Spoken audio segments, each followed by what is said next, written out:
Good morning, everyone, and thanks so much for joining us. I'm Will DuPree here in beautiful Austin, Texas, and a Happy New Year, everybody. We are starting off the new year with a new chapter here on our monthly Japan 2020 digital show because I am joined this time by a brand new co-host, Andrew Marden from Fresno, California. Andrew, I almost forgot where you're from because it's so early in the morning, and it's even earlier for you, but thank you for joining me thousands of miles away. We really do appreciate it.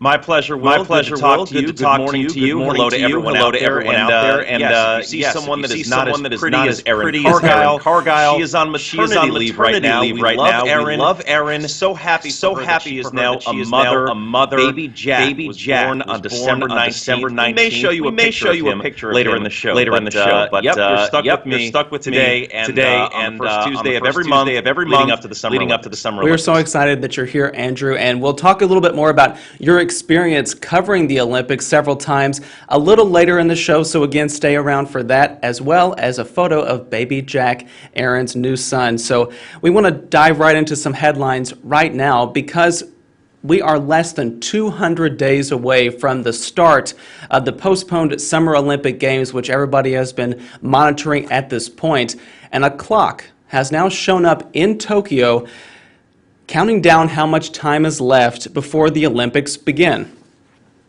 Yeah, that's right, Will, and certainly a lot different than last year at this time, the 200-day countdown. Japan is considering, actually expected, to declare a state of emergency this week. It'll last for about a month. Non-essential trips outside the house will be discouraged, limited. Restaurants will close early. There are so many new cases of COVID-19 in the country. More than 3,100 discovered on Sunday alone. Tokyo with more than 800. Last Thursday, Tokyo set a single-day record with 1,337 cases of COVID-19. There's also this new variant that's spreading quickly. The UK is on lockdown. The first cases in Tokyo were confirmed last week, but the Japanese Prime Minister insists that the Tokyo Olympics will take place this summer. Yeah, we're also expecting at some point during the new year, at least at the beginning of it, that organizers and Japanese leaders will come out with their concrete plans to safely move forward with the Olympics during the ongoing pandemic. That includes how to get 15,000 Olympic and Paralympic athletes into the country and keep them safe there, as well as the thousands of visitors, including members of the media, who will be there to cover these historic games indeed.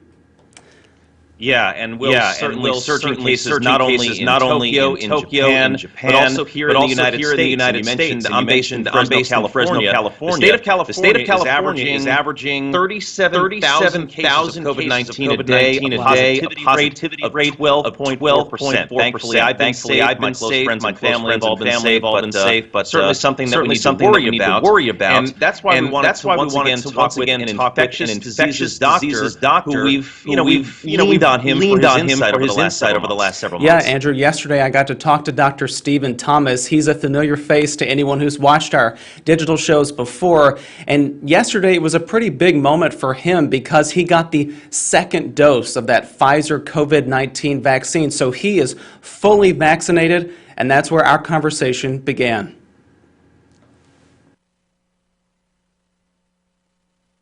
We just saw the hospital you work for shared a photo of you getting the initial dose of the COVID-19 vaccine, a shot you helped test in trials. How did it really feel? How did that moment feel, simply just getting the shot in your arm?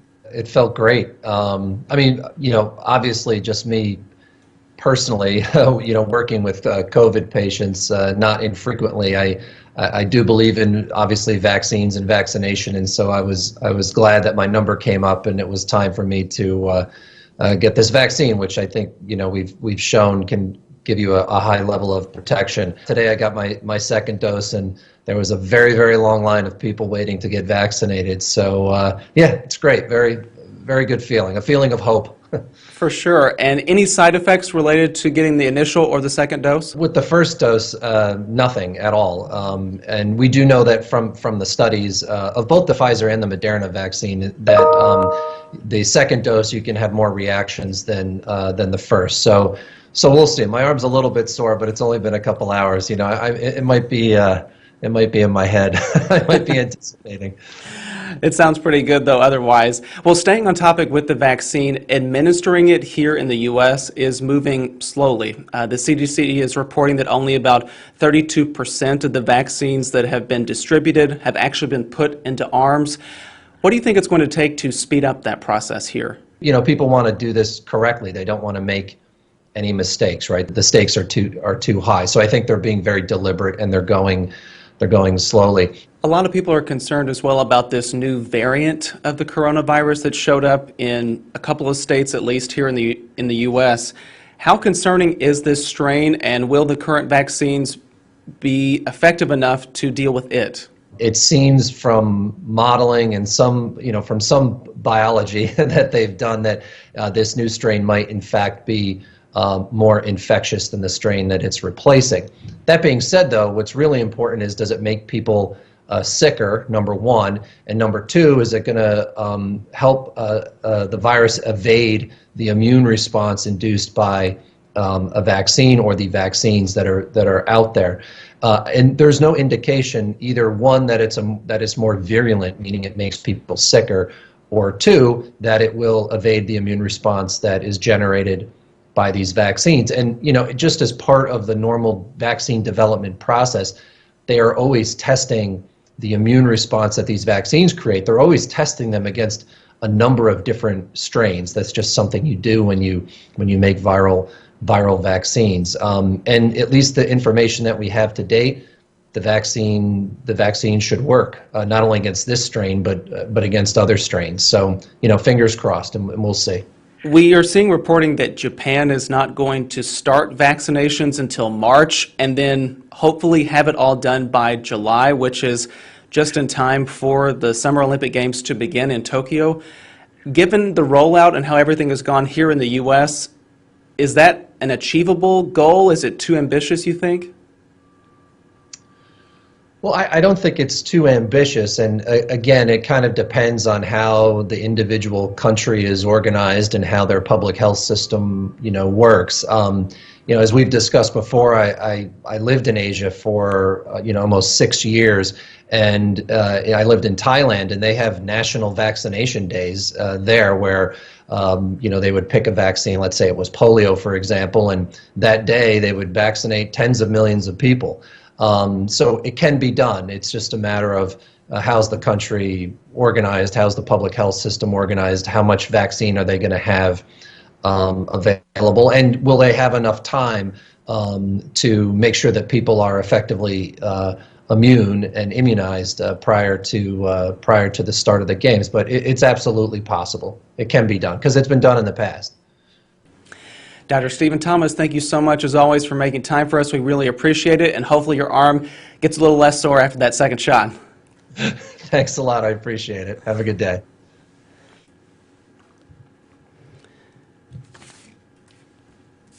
All right, Andrew, that was Dr. Stephen Thomas, again, from Upstate University Hospital there in Syracuse, New York. He, of course, got that second dose of the Pfizer vaccine, so he is fully vaccinated at this point. Yeah, and he seems in good spirits. For people out there who don't know, Will, 2 doses are required for the vaccination, a few weeks apart. There are some minor side effects, pain, swelling, common headaches, chills, fever. Nothing too drastic, of course. Nobody wants any side effects, but if that's what it takes to, inoculate an entire population, I think we'll be okay with it. I do want to point out 2 things. Number one, the snow in the background is a foreign concept to me here in California. Same here in Texas. New Jersey. I actually went to Syracuse University, so I'm very familiar with snow, but haven't seen it out here for a while. He mentioned vaccination days. There are 125 million people that live in Japan.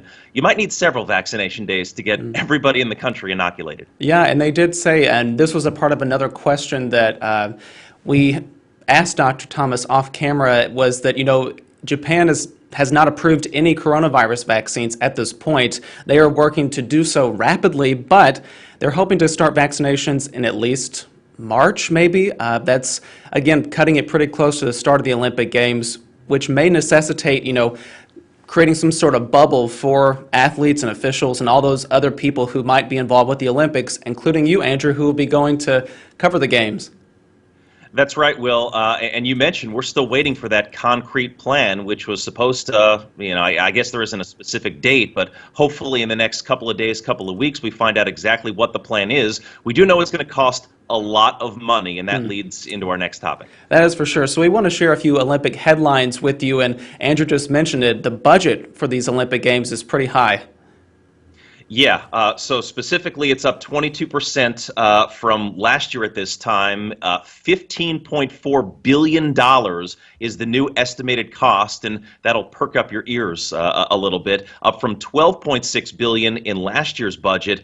Now that extra $2.8 billion, a lot of it is for renegotiating contracts, but a lot of it also is to help stop fight COVID-19, or help to stop fight the pandemic. Of course, we don't want to stop fighting COVID-19. About $900 million is earmarked for that. The Olympics are set to open July 23rd. The Paralympics will follow August 24th. There's a University of Oxford study that says Tokyo is the most expensive Summer Olympics on record. I believe it. I'm sure you do too, Will.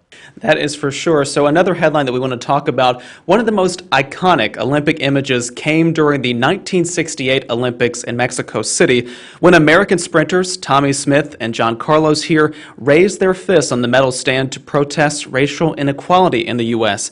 They were actually sent home from the Games for violating rules that ban these kinds of protests. Well, however, the U.S. Olympic and Paralympic Committee recently announced it will not punish athletes for raising their fists or kneeling on the medal stand at the Tokyo Games and beyond. The International Olympic Committee, which is that whole governing body there for the Olympics, has called on its own athlete committee to explore possible changes to the protest rule, but for now, it remains in place. And I know that was a big conversation that came up this summer when there were a lot more protests, and this is what kind of came out of it. And at least the U.S. organizing committee will not punish athletes for doing so on the medal stand. And I'm okay with that, Will. I like the fact that athletes are using their platform to stand up for what they believe in. This whole thing came down less than a month ago, I believe, December 10th. But like you mentioned, we saw it over the summer. The NBA in its bubble in Orlando had Black Lives Matter on the court. We saw some peaceful protests, in NFL games over the last couple of years. I'm okay with it. I'm okay with the fact that athletes, again, are using their platform, to reach out. Social media helps with that as well, too. They can get their viewpoints, they can get their voices out there. I'm okay with it, again, as long as it doesn't endanger anybody else, as long as it doesn't set, a wrong precedent or message, but I'm okay with it. Sure. And we're also talking about athletes. Some of them have actually gone over to Japan at this point. Yes, very encouraging. We want to tell you about one gymnast in particular. Her name is Shilese Jones. She's based in Seattle, Washington. She went to Japan in November for a test event. She went there with her coach. Now, she had spent about 2 months away from training during the pandemic. This friendly, as they call it, featured athletes from several countries: Japan, China, Russia. Shilese Jones and her coach underwent 2 weeks of monitoring ahead of time and a lot of COVID-19 testing. It was totally different. Normally we're allowed to go and tour a little bit, step outside, but we were stuck literally on the floor 14 from the time we left the hotel and came back. Our mask on, N95s to the airport, it was crazy. We were stuck literally quarantined that whole time we were there, taking 2 to 3 COVID tests a day.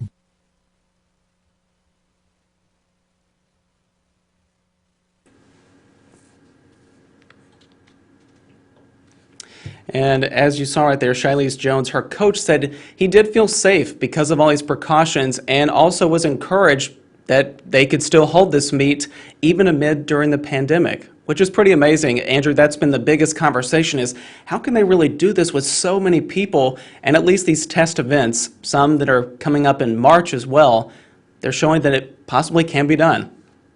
Yes, and this event went so well, Will, that 18 more test events have been announced between March and May. So they're going to do everything possible to ensure that the Olympics take place this summer. Of course, billions of dollars, are at stake, but, countries' reputations, athletes who have been training their entire lives for this point, they don't want to have to postpone it again. And plus, you've got Beijing 2022 right around the corner as well. Coming up very, very soon after the Summer Olympic Games wraps up these postponed ones. We also know during the past few months have been checking in from time to time on athletes and getting their perspective. And Andrew, you had a conversation with one fairly recently who's starting kind of a new chapter, for lack of a better word, in her life. That's right, Will. Yeah, Alexi Pappas, a track and field athlete who grew up in Alameda, California, so the Bay Area. She is very decorated. She competed at Dartmouth. She competed at the University of Oregon, an NCAA All-American, Ivy League champion. Now, she's someone who a few weeks ago published a video about her struggles with depression. She's got a book coming out, and she explains all of it.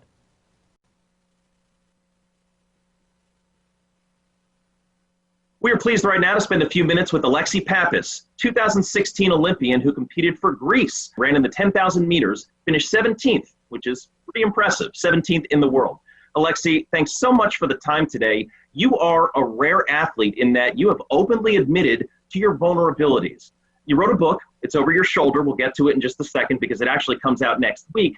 But just in general, what made you admit that you were officially diagnosed with severe clinical depression, and then what enabled you to go and seek help for it? Yeah, so the truth is that I think I didn't really fully understand what was going on with me when it was happening at first, and it was actually after my dad, saw some behaviors and things that I was doing that reminded him of my mom, and I lost my own mom to suicide, and he actually made me get help. And it was only once I got help that I realized that my brain was a body part and it could get injured like any other, and it could also heal like any other. And I think to your question of why share, I didn't share right away because I really didn't fully understand it, and I needed to focus on healing. Alexi, you're an athlete, a filmmaker, an actor, a writer. Let's talk about your book, which again chronicles your journey to this point in your life. It's called Bravey, Chasing Dreams, Befriending Pain and Other Big Ideas. It comes out January 12th. What inspired you to write this book? Yeah, I'm so excited about the book. And I think, with social media, for example, which is one way that we athletes or anyone tell our own story, it's so fragmented, right? Like we can only see a snippet of people's lives, and often it's the moment they're in right now. And what I feel a book does a really good job of is providing a place to tell the whole story and to show that, high achieving people have probably had an unexpected journey, and it's important to show people that, so that if any young person or any person at all has a dream or is feeling pain or any of the things that I've felt, they understand that it's a series of choices we make to get to the next place. And the foreword is written by Maya Rudolph of Saturday Night Live fame. Is she someone that you've known for a while, someone that you looked up to? How did you two get connected? Yeah, so Maya is a role model to me and a mentor, and I met her a few years ago and very quickly just felt that there was something like familiar, and I didn't quite understand like why I felt that way until I learned that we grew up somewhat similarly. She lost her mom young and had a similar, was close with her dad and had an older brother like me, and I was so grateful. I mean, it's truly the honor of a lifetime to have her write the foreword for the book. Last question for you, Alexi, and kind of jumping off that, you have a goal for the Tokyo Olympics. You had a goal for the Rio Olympics. You're in a much better place now mentally, I think you would agree. So what happens after the Olympics? What is going to be next for you after you compete in Tokyo? Yeah, I love that question. So I've always tried to not plan my life like more than a year in advance. And that's really what I didn't do after the last Olympics. I plowed ahead. I thought, what was next? I thought about Tokyo the minute I was done with Rio. And I think that the most important thing is actually to pause. And I have creative goals. I have running goals. I have a television show and movies in the making. I'm excited about this book.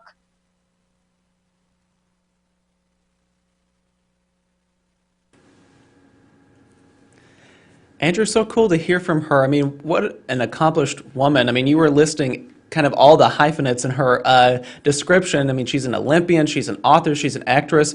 What can't she do, it seems?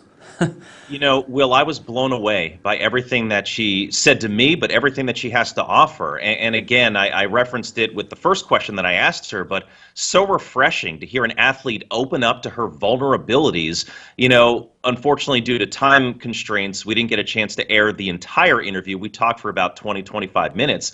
But even little things like she became a Greek citizen in January of 2016, just several months before she would compete for that country. And she's going to, you know, hope to compete in the marathon in Tokyo. She ran the 10,000 meters in Rio, but just somebody that you want to root for. You know, somebody, she got the Olympic rings. You saw it tattooed on the inside, you know, of her bicep. It meant so much to her, you know, to get to that point in her life, and she didn't know what was next. So she's grown since that experience. She's matured, and not to necessarily plug her book, but I actually look forward to reading it. It does come out 1 week from today, and again, eye-opening experience, just really insightful things from her. And her goal, Andrew, is to go back to Tokyo, to compete in Tokyo, right? Yeah, she plans to compete in Tokyo, and then as you heard, she's got a lot of things on the back burner once the Olympics are done. And, you know, you hear these stories from other athletes. Michael Phelps went through a bout of depression, you know, after the Olympics were done for him because his identity was so wrapped up in winning all those medals. And, you know, your life's not over. You know, to talk about any professional athlete, when you're done competing, you know, you're still in the prime of your life. 30s, potentially 40s. You have several more decades left. What are you going to offer the world? What are you going to do with your time? She's got a plan. So hats off to her for recognizing that and for overcoming her bout with depression. And I love that she gave us the time to be included in our show and talk about her book and her life and everything that's going on. It's amazing. Also, I'm jealous that she knows Maya Rudolph. Yeah, and they didn't know each other until just a couple of years ago. And I mean, I watched Saturday Night Live.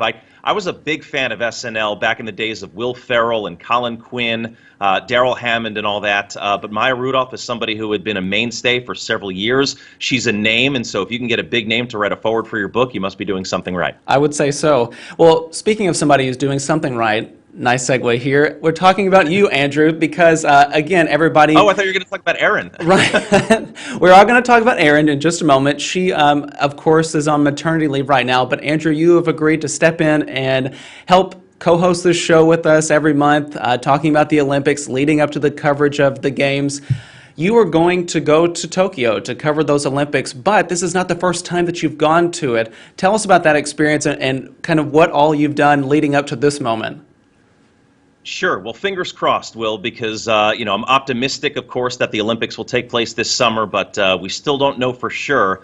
You know, it was such an amazing experience to go to not one, but two. I never thought in my wildest dreams that I would cover an Olympics, and certainly not on the national scale for our company, but I was chosen. I remember the conversation I had with my boss in November of 2015. He calls me into his office and says, hey, we need to make sure that you're under contract for the next year. And I still had like 4 or 5 months left on my contract. And, you know, I mean, I like this company a lot. It's given me some great opportunities. And so I said, sure, no problem. But let me ask you specifically why. And he looks at me and he just has this weird smirk on his face. And he says, well, we want to send you to the Super Bowl and the Olympics. Again, this conversation took place in 2015. So we're talking the year 2016. And I look at him, I say, get out of here. What? And he said, yeah, this company wants to, you know, do some big things, and they're putting together a team of reporters, and we want you to be included. And so I, of course, you know, immediately said yes, not knowing exactly how much work it would entail, how much preparation.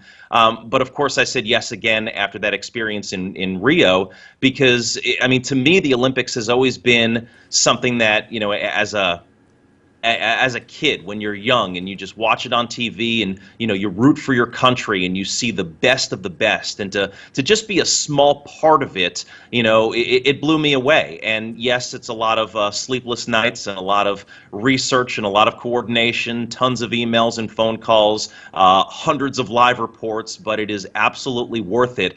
And to me, you know, most people out there will hear of the big names. Some people may not know who Alexi Pappas is, for example, but I love talking to the athletes who get their 15 minutes of fame. And let's go back to just Pyeongchang, the most recent Olympics. You've got those curlers that won a gold medal. They're just 4 regular guys, well, I guess 5 when you count the alternate, but just regular guys from the Midwest who you wouldn't recognize if you were walking into a grocery store, and yet these guys were the king of the hill for just a couple of weeks at a time, and they got to share the spotlight with the Shaun Whites and the Lindsey Vonns and the Chloe Kims of the world. And so, for me to see, the achievement, great human potential, you root for those people, and you love telling their stories and sharing it with viewers all over, the country and the world. And so I know that's a long answer to your short question, Will, but yes, I've been fortunate to cover 2 Olympics. They sent me to Rio in 2016, to Pyeongchang in 2018. That's where I met Erin Cargyle in our preparation leading up to that. I joke with people that they just wanted to get me out of the country and just get me out again. But great experiences, and I'll keep saying yes if they keep asking. I mean, it's an incredible opportunity for you and all of our team members from the Next Star Nation that are going over there to Tokyo. But I want to ask you, too. I mean, we keep talking about the preparations and how they're going to deal with COVID-19. How are you feeling about that? Is that a big concern for you if everything goes as planned and you head over to Japan? At the moment, it is not a concern for me. I'm kind of in that wait-and-see mode like everybody else. I have not gotten, the vaccine yet. Maybe I will at some point. I don't know where I am in the pecking order. Certainly, frontline workers are first and foremost of utmost importance. For me, Will, if they deem it safe, then I'm happy to go. Because again, our job as journalists, we are the medium through which the stories are told. And I never want to make a story about me. If I could go there and tell stories of people, certainly as we discussed, I'm based in Fresno, California, but nationwide. There are stories of people in so many different disciplines, so many walks of life. I'm happy to tell their stories, and you never know what stories are going to come up too. Just jumping back a little bit, one of my favorite stories from when I was in Rio, I did a story on beer cups, which was the hot souvenir item, these little plastic cups that you would see kids like teenagers and even younger that would want these cups, and they're not old enough to drink, so they would say, no, we don't want the beer, we're happy to just buy the beer, pour it out, we just want the cup. And then in Pyeongchang, Erin did a story on a raccoon cafe. And we're tracking down, Nathan Chen for our station in Salt Lake City. It's just, you never know who you're going to run into. And so if they deem it safe, if COVID-19 is under control and the Olympics take place, I'm happy to go there. I'll wear a mask if need be, bring a ton of sanitizer with me. But who wouldn't want to be at the Olympics? It's a month in another country, except in 2028 when it comes back to our country. Just a great experience. And if they say it's safe, I'm happy to go. That is awesome. Well, again, if you have been watching our Japan 2020 digital show for these past few months, you'll notice that Andrew is a new face. He's going to stick around with us. But we also want to mention that Erin Cargyle, again, is on maternity leave right now after celebrating some really amazing news just a couple weeks ago at this point. Her son, Jack, was born on December 19th. And if you take a look right here, she was kind enough to share a few photos of the new family there. So great. And look at these pictures. I got them yesterday. Erin sent them to me, kind enough to do that after a doctor's appointment, mind you. And I just kept saying, "Aw," after every single picture. But Erin was telling me that everybody's doing well. Mom and Dad are even getting some sleep. They're changing a lot of diapers. They're getting used to that. She also said they're going on lots of walks and enjoying the really nice weather here in Austin. But we want to say congratulations to Erin, and look at baby Jack. He is so, so cute. He is fantastically cute. He is now the officially the newest member of our Olympic team, and it's disappointing that I won't get a chance to work with Erin again. She was fantastic. Great partner in crime, not only in the preparation leading up to Pyeongchang, but when you go over there, and we had 6 of us from our company that were 4 of us in Rio, 6 of us in Pyeongchang. The plan is to have 7 of us in Tokyo. So as our company expands, we kind of expand our team. These are people that you're with, you're with in a foxhole, and you have to trust them, rely on them, get to know them. Erin is a terrific person, and I assume that she's watching the live stream now because she told us that she would if she's, awake, because she might, since I'm guessing there are not too many, full nights of sleep with a brand new baby. But Erin is terrific. Jack looks great, and we look forward to hearing stories about him. And maybe one day, he'll have an Olympic adventure of his own. Maybe that is the next future gold medal winner. You never know. Right, or maybe we're determining his future and saying that he will broadcast about the Olympics just like she has. So we'll see. We'll have to wait and see about that. But everybody, that kind of concludes our digital show, and we're very happy to have this inaugural show in 2021 with a new host and a new direction of where we're going. And Andrew, thank you so much for waking up so early. It's only about, 7:30 there in California at this point, so we appreciate you doing that. And I can't wait to kind of see where this goes with all of this.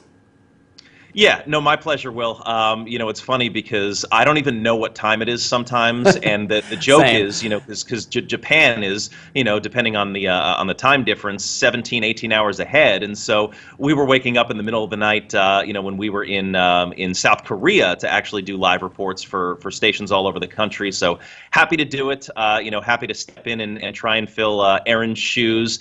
And you mentioned a new face, obviously, with me being a part of the live stream. But we've got so many members of our team, so many stories that they've already told, so many stories that we will continue to tell. So happy to be a part of it. And yes, please join us on the first Tuesday of every month. The next live stream will be on Tuesday, February 2nd. And what's interesting is we're still calling this, even though it's officially 2021 now, it is Japan 2020. They're staying with the same logo, the same theme. None of that is changing. So assuming the Olympics take place in the summer of 2021, it is still going to be known as Tokyo 2020. So we are Japan 2020. Yep, there you go. I appreciate you explaining that as well, because I was making all the graphics for the show to go on today, and I thought, oh yeah, we probably need to touch on that. So I'm glad that you explained it too, for everybody that might be like, well, wait, we're in 2021 now.